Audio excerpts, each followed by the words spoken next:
Vamos lá então. Chamo Adriana Soares, já toda a gente sabe. No final do vídeo, na descrição, vou deixar o link de que dá acesso à minha página no Facebook, da Biblioteca e Livraria. Para qualquer coisa, contactem-me através de lá. Vamos continuar a ler o nosso livro de Giovanni Papini e o Diabo e vamos falar hoje sobre o quê? O diabo, se o diabo é necessário, no capítulo 13, que fala sobre a utilidade do diabo. Satã é o grande apóstolo e cúmplice do pecado e é por isso execrado e combatido por todas as religiões dos povos civilizados. Mas seremos verdadeiramente justos nessa universal e total condenação?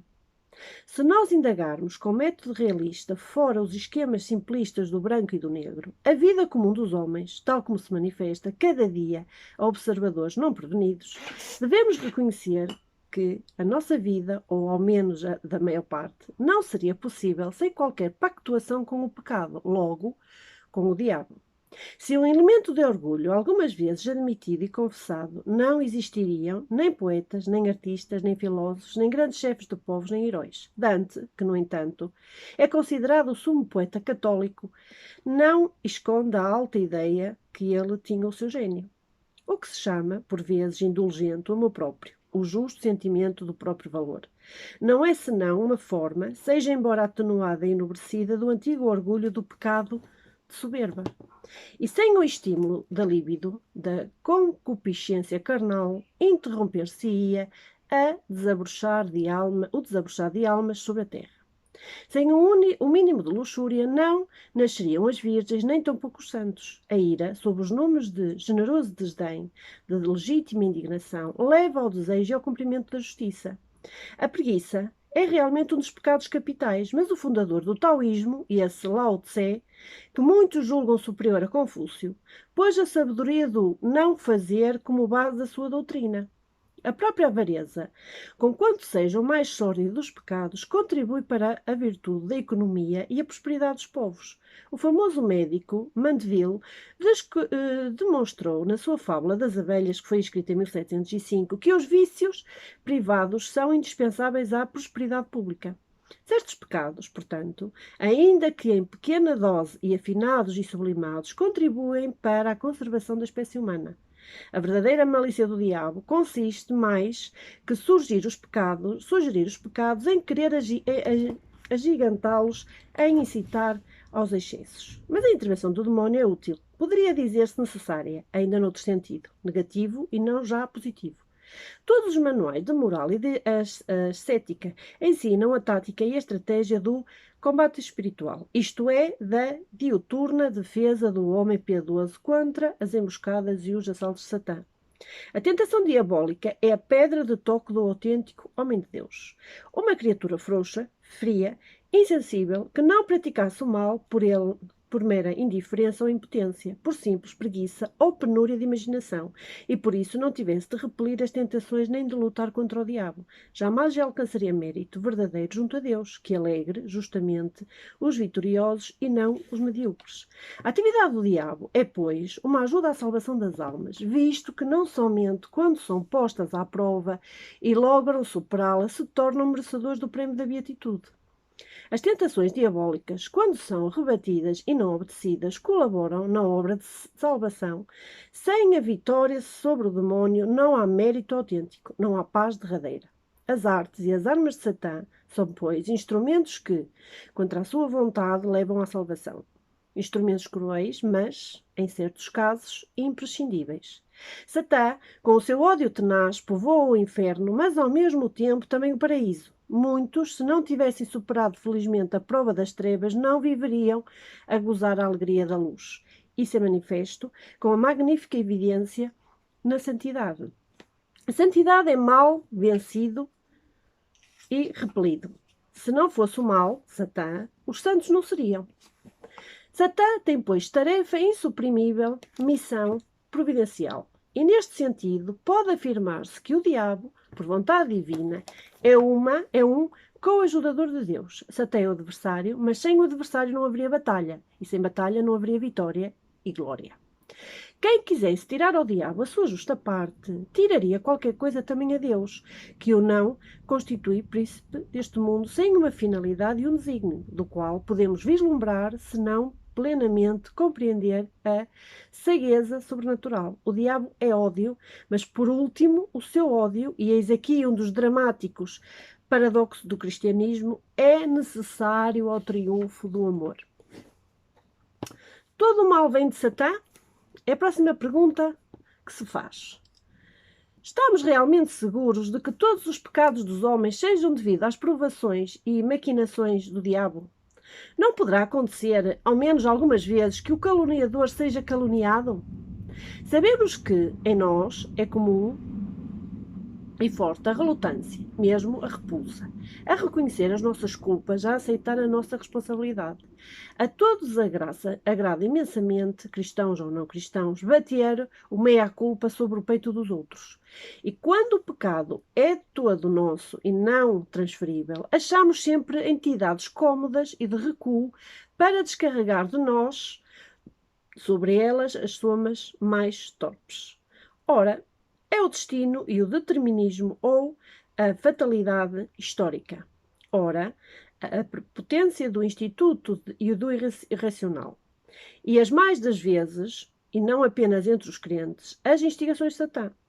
Se dermos ouvidos aos pecados, tanto aos que estão reclusos nas prisões, aos pecadores, tanto os que estão reclusos nas prisões, como aos que andam à solta, todos são inocentes, todos são cândidos como anhos, vítimas das insígnias alheias ou de forças obscuras. Os antigos hebreus tinham dado forma visível e ritual a esta recusa da culpa e todos os 7 anos rechaçavam ignominiosamente no deserto o bode expiatório, ao qual haviam sido transmitidos, mediante cerimónias mágicas, todos os pecados do povo. O seu nome, Azazel, veio a ser um dos nomes do diabo, e o bode é associado a miúdo ao culto mágico de Satã. Para o círculo de membros, eu falei sobre Azazel na formação que dei sobre o ocultismo, quando falámos do umbral.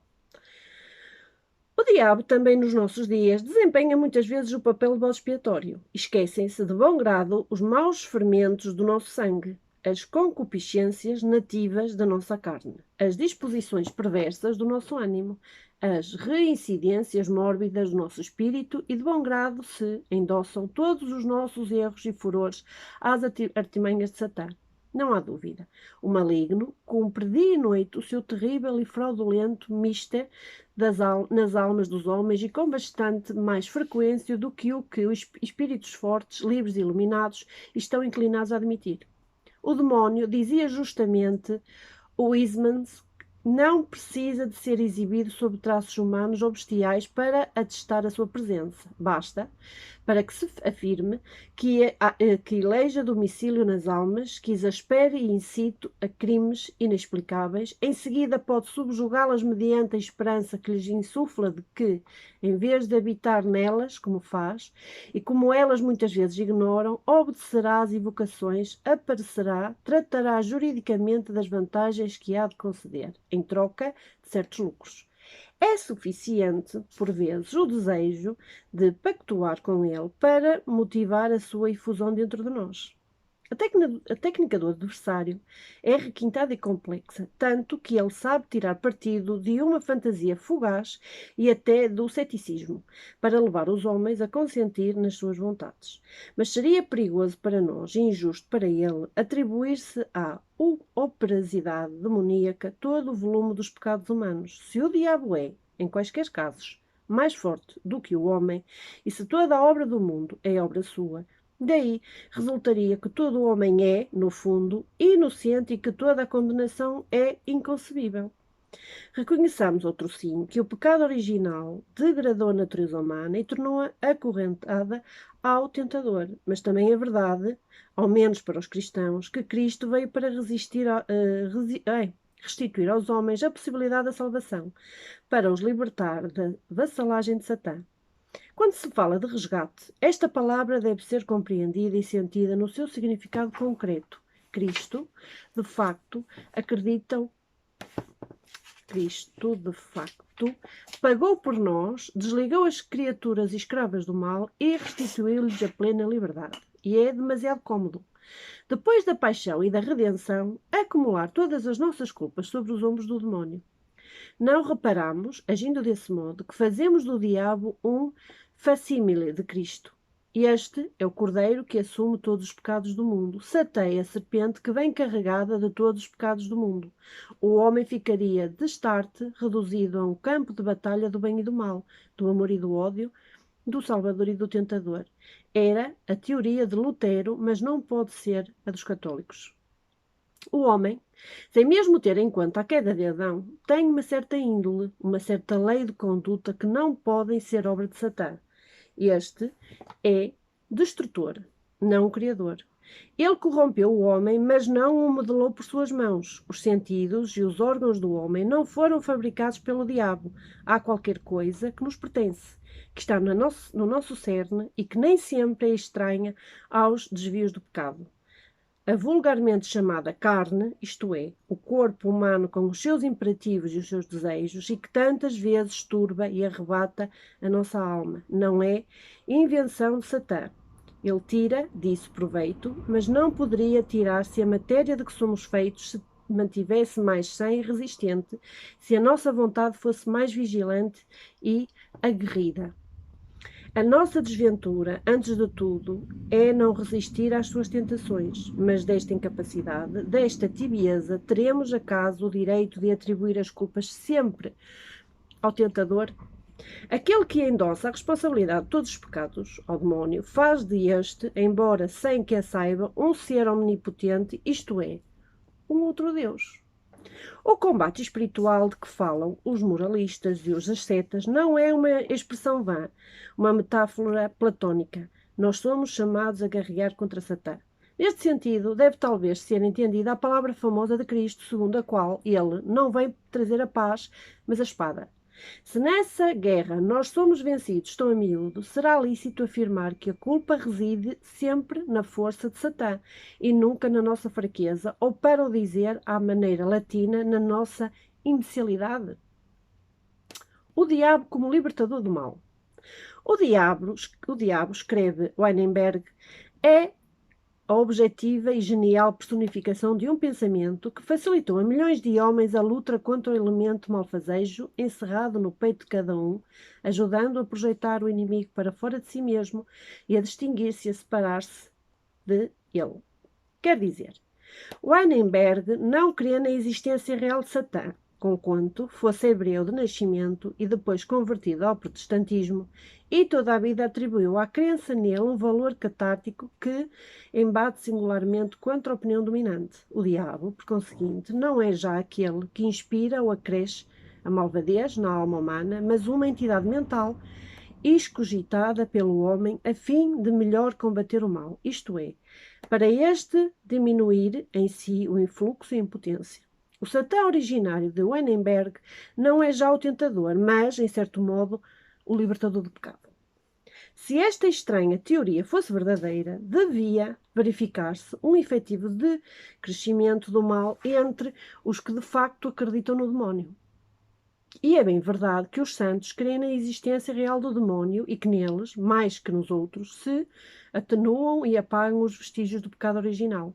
Contudo, creem nele sobretudo os que se ufanam de manter com ele relações de intimidade, como os mágicos, os bruxos e certa espécie de ocultistas. E, no entanto, a moralidade do povo, mesmo os países cristãos, tem sido sempre bastante baixa. E quanto à estirpe dos satanistas, sabemos ou adivinhamos a torpeza dos pensamentos e dos costumes. Weinberg é um racionalista e um cientista que, seguindo as ideias de Feuerbach, faz do diabo um ser real, projeção e ficção pragmatista do instituto e da faculdade é fabulatória do homem. As semelhantes hipóteses, bem que assaz difundidas, é desmentida perentoriamente pela experiência e pela história. O diabo e o pão sem suor. Deus, como sabemos em Gênesis, no capítulo 3, versículo 19, tinha condenado Adão, depois da culpa, a ganhar sustento com dura fadiga, extraindo do solo árido e espinhoso. Comerás o pão com o suor do teu rosto. Pense agora na primeira tentação de Satã e Jesus. Faz que estas pedras se tornem em pães. O tentador quereria, portanto, que o pão fosse produzido com um milagre, pela súbita transformação das pedras. Quereria, pois, que Jesus libertasse os homens da longa fadiga e do suor. Quereria, em suma, a abrogação da ordem divina. Satã, que é o antideus, quereria que o antigo decreto de Deus fosse abolido e que o homem deixasse de ficar constrangido a comer o pão com o suor do rosto. Trata-se, neste caso, de uma velhaca tentativa para levar a infringir por Deus mesmo, na pessoa do Filho, o que o Criador tinha resolvido para castigar o desobediente?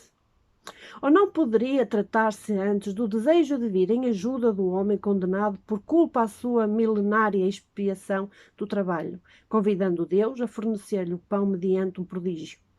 Teria havido na alma de Satã um rebate do remorso por aquele suor na face humana, gotejando por milénios, em seguida à sua instigação maligna? Satã, neste caso, aparecia sob uma luz inteiramente nova, como um libertador, um resgatador do homem, ao preço de contrariar a lei divina. Ele quer redimir os filhos de Adão, de ao menos uma das consequências do pecado. Satã apareceria ao lado de redentor espiritual, como o redentor material, um amigo do homem.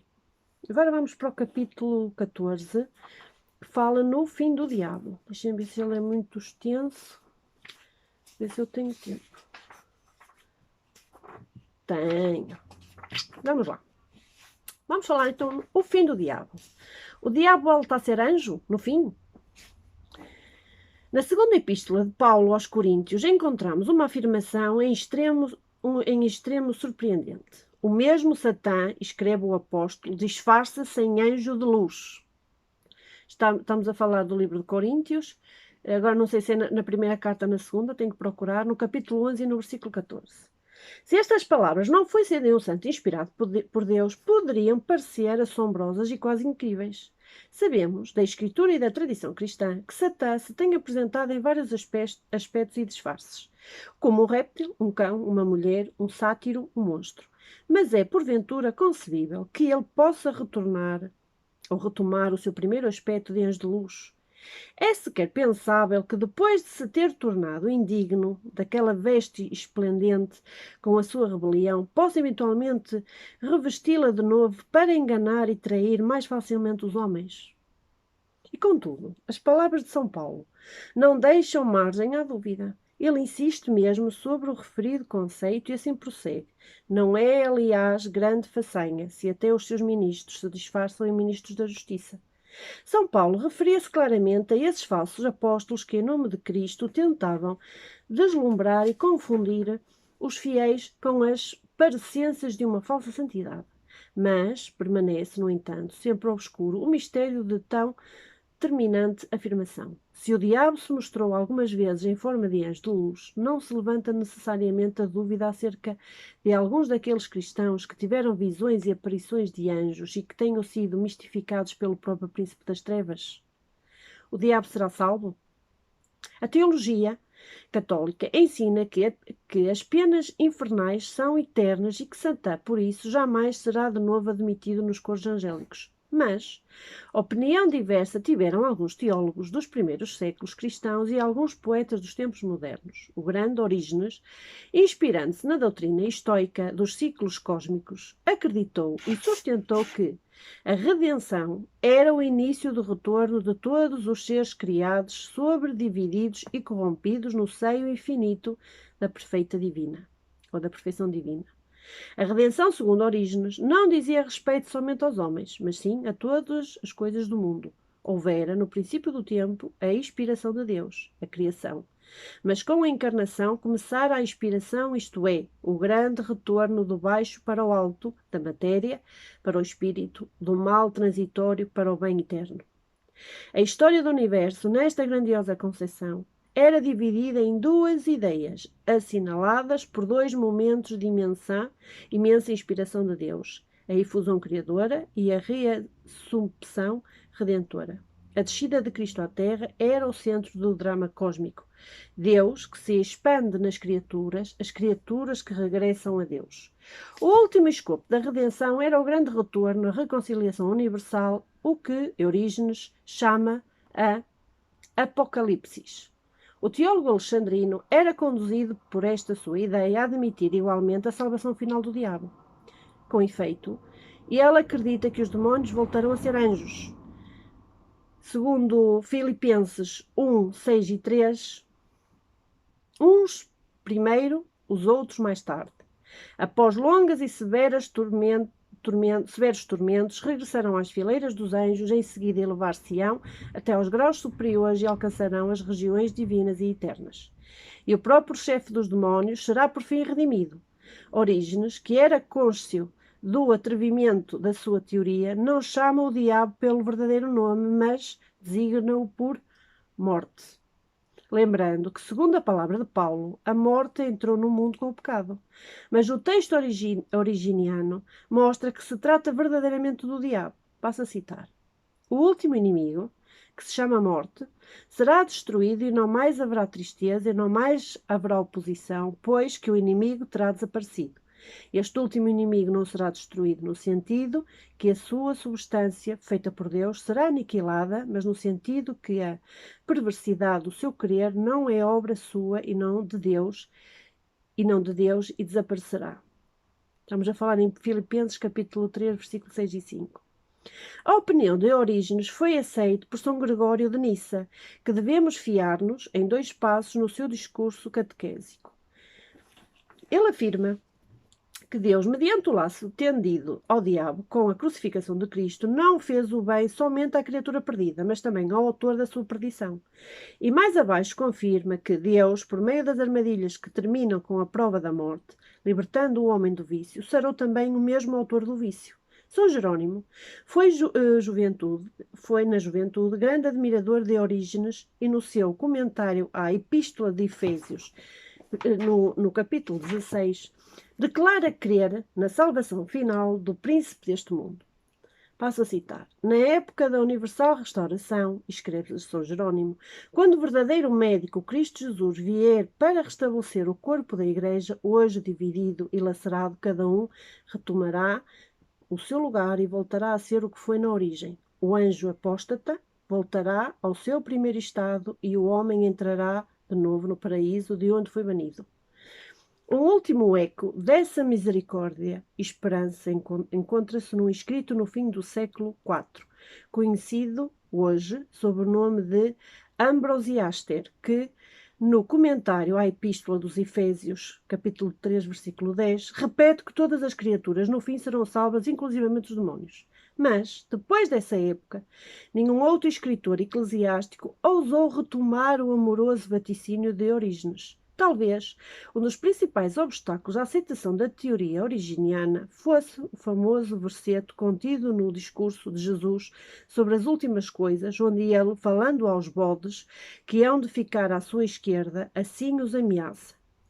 Ide embora, longe de mim, malditos ao fogo eterno, que está preparado para o diabo e os seus anjos. Isto está escrito em Mateus 25, 41. Esta ameaça pareceu uma prova irrefutável da eternidade das penas infernais, mas trata-se de uma interpretação demasiado fácil e com demasiada facilidade acolhida. Na realidade, a palavra eterno, no texto original grego, tem o significado de sempre, isto é, algo de perene no tempo, mas não indica de facto como resultado também a acepção mais antiga que se referia à duração da vida humana. Um conceito absoluto e metafísico de eternidade, isto é, do que transcende por definição o tempo. O fogo, por conseguinte, queimará enquanto exista o que São Paulo chama a figura deste mundo. Queimará sem interrupção enquanto permaneçam as realidades presentes, mas quando depois do fim dos tempos tivermos novos céus e novas terras e o tempo chegar ao termo, também o inferno deverá desaparecer. O inferno tem, pois, duração perpétua, mas no sentido estritamente temporal, isto é, num plano inferior, toto caelo, diverso da eternidade. Baste-nos pensar que uma coisa, de veras eterna, não tem, nem pode ter, princípio nem fim. Ao passo que sabemos que o inferno foi criado e, por consequência, teve princípio e deverá ter necessariamente um fim. Repugna à mente humana a ideia de uma eternidade que tenha tido um começo, o eterno pressuposto de qualquer coisa, um sempre, tanto em direção ao passado como em direção ao futuro. O inferno não existiu sempre, pois que teve início com a queda dos anjos rebeldes e nada nos impede esperar que tenha um fim, junto com todo o remanescente mundo criado. É lícito acreditar que uma das consequências desse fim será também o termo da rebelião, isto é, o feliz retorno de Satã e os seus ao fulgor da eternidade. Nos tempos modernos, conheço um único testemunho desta opinião, tão conforme ao conceito cristão de Deus, mas contida na obra inédita de um catolicíssimo e ortodoxo escritor italiano, Gustavo Benzo di Cavour, irmão do célebre Camilo. No arquivo Cavour de Santena conserva-se manuscritos onde, em certa altura, é dito que a misericórdia de Deus é tão grande que poderia libertar mesmo os danados do inferno. Cavour, que era discípulo e amigo de Rosmini, submeteu a sua obra ao exame do grande filósofo de Rovereto, o qual, numa apostila autógrafa, escrita a lápis, que se lê no manuscrito do Eissai, aprova e justifica o parecer de Cavour e acrescenta que, ainda que não possa haver nos danados esperança de redenção em algum mediador ou mensageiro qualquer, todavia não deve admitir-se necessariamente a consequência de Deus, com o seu poder e a sua bondade, esteja impossibilitado de arrancar, querendo, as almas ao inferno. Este pensamento de Rosmini não é rigorosamente o de Orígenes, mas muito se aproxima dele, pois admite que Deus, em virtude da sua omnipotente caridade, possa interromper as penas eternas, e esta sua opinião natural em quem fundou o Instituto da Caridade tem grande importância, porque provém de um dos mais puros e profundos católicos dos tempos modernos. Talvez se pudessem encontrar outros testemunhos concomitantes nas obras de filósofos e teólogos, mas saberemos que tal doutrina não faz parte do ensino oficial da dogmática. A ideia de Orígenes, entretanto, foi retomada no século XVI em diante pelos poetas. Um primeiro toque já se pode encontrar em Jost van del Vandel, de 1587 a 1676. Foi quando ele viveu. Grandíssimo poeta dramático, justamente considerado por Shakespeare holandês. Na última cena do ato 4, o seu Lúcifer, em 1654, o coro dos anjos fiéis pede a Deus o perdão do rebelde. Tu, Pai, fonte de tudo o que existe, tu, vê como o chefe dos espíritos ousa erguer-se contra os teus mandamentos, como faz ressoar o tambor e a tuba, e obcecado pela ambição, te desafia do alto do seu carro. Tem piedade deste ato sacrilégio. E o arcanjo Rafael une-se a esta imploração. Perdoa na tua misericórdia. Ó, perdoa aquele que quereria cingir a sua fronte com a coroa das coroas. Neste momento da tragédia de Vondel, ainda não sobreveio a batalha entre as malícias angélicas que terminará com a derrota de Lúcifer. Mas já houve a rebelião. O pecado máximo do arcanjo já foi consumado e, contudo, os anjos ainda esperam que o perdão possa vir. Mas, para se encontrar a ideia da redenção final de Satã, é preciso aguardar os românticos de 800. Alfred de Vigner compôs em 1824 Elva, onde imagina que uma mulher, por amor do maldito, consente em viver com ele no inferno. Mais tarde, de Vigny, pensou em escrever uma continuação de Eloa, com um Satã Sauvé, do qual apenas restam alguns apontamentos publicados póstumos, depois de ele morrer, no jornal do poeta. O poeta imagina que um dia Eloa, mergulhada no inferno, ousa erguer os olhos para o alto e sorrir. Satã pasma. E ela responde-lhe: Ouves? Ouves o rumor dos mundos que rebentam e caem em pé? Acabaram os tempos, tu serás salvo. Ela toma-o pela mão e os labirintos do inferno se abrem para os deixar passar. Eles vêm passando todos os mundos abismados. Céu. Deus, quando eles chegaram, já tinha julgado tudo num olhar. Os anjos estavam sentados. Um lugar estava vazio no meio deles, o primeiro. Uma voz inefável pronunciou estas palavras: Foste punido no tempo, sofreste muito porque foste anjo do mal. Contudo, uma vez amaste e entra na tua eternidade, o mal já não existe. Poucos anos depois, em 1856, um poeta italiano, Giuseppe Montellini, que nasceu em 1813 e morreu em 1862, publicou em Paris, onde estava exilado, um poemeto dramático, A Tentação.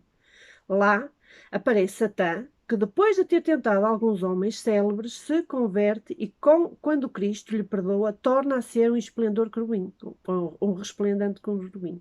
Alguns anos depois, o tema de Satã, perdoado, reaparece num poema de bem maior estatuto e fama do que Montalini em Victor Hugo, num poema da velhice, La Fin de Satã, publicado póstumo em 1886. Ele imaginou que, graças ao anjo da liberdade, também Lúcifer é redimido. Bastará citar os últimos versos onde Victor Hugo faz falar Deus. O arcanjo ressuscita e o demónio acaba. E eu apago a noite sinistra e dela nada resta. Satã morreu, renasce Lúcifer celeste. Em Itália, dos nossos tempos, o poeta Ferdinando Tirinanzi tornou a grande, isto é, de 1876 a 1940, ou 76 não, 79, tornou a grande visão de Orígenes e, em alguns escritores seus, sobretudo no Beijo de Judas, que largamente citei noutro capítulo, fez a sua esperança cristã, de uma não impossível e não longínqua redenção de Satã. Esta concórdia, a tão grande distância de tempo, entre teólogos dos primeiros séculos cristãos e poetas dos últimos séculos, pode surpreender, mas faz igualmente meditar. Não deveria, de algum modo, escandalizar. A doutrina da reconciliação total e final de todos os seres em Deus não faz parte do ensino da Igreja de Roma. Mas quem conhece a história do pensamento cristão sabe que tem havido aqui além, pelos séculos fora, mudanças e enriquecimentos em torno dos maiores dogmas da fé.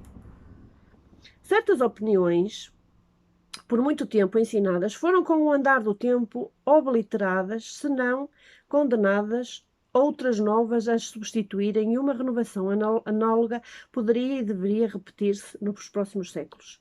Desde que a essência do dogma não seja alterada ou negada, são sempre possíveis interpretações e demonstrações mais autênticas e profundas do que as antigas. Devemos observar que, enquanto muitos cristãos deixaram extinguir ou desertaram da sua fé, outros há, seja embora em menor número, que têm aprofundado sempre mais o sentido do cristianismo, pelo simples facto de o viverem em toda a sua plenitude, sob a guia dos preceitos mais absolutos do Evangelho. Estes cristãos têm-se tornado sempre mais intimidamente cristãos, segundo o Espírito.